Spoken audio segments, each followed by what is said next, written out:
नमस्कार दोस्तों, आप देख रहे हैं डारा न्यूज नेटवर्क।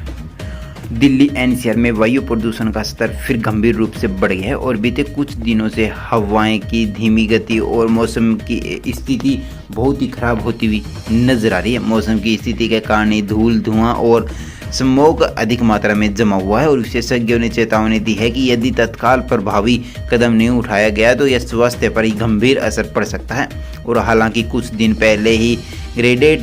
रिवेंस एक्शन प्लान का तीसरा चरण हटा दिया गया था और लेकिन प्रदूषण में राहत नहीं मिली थी। और तीसरे चरण के दौरान लागू किए जाने वाले प्रमुख प्रतिबंधों में ही स्कूलों में खेल गतिविधियों पर रोक और निर्माण कार्यों पर रोक और पोल्यूशन फैलाने वाले वाहनों पर सख्त निगरानी और सड़क पर धूल कम करने के लिए है वाटर स्प्रिंकल और टैक्स तैनात किए गए हैं। और इन प्रतिबंधों के हटने के बाद भी हवा की गुणवत्ता में सुधार नहीं दिखा है और जिससे स्वास्थ्य विशेषज्ञों और नागरिकों की चिंता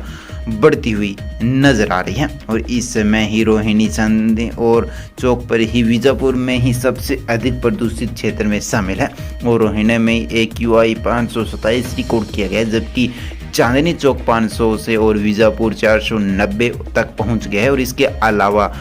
आया नगर, जहांगीरपुरा और नोएडा सेक्टर 116, SGI एयरपोर्ट और अलीपुर DTU पर ही इंदिरापुरम में भी उच्च प्रदूषण वाले क्षेत्रों में आने वाला है। और इसी के साथ ही हम आपको बताते चले कि दिल्ली में भी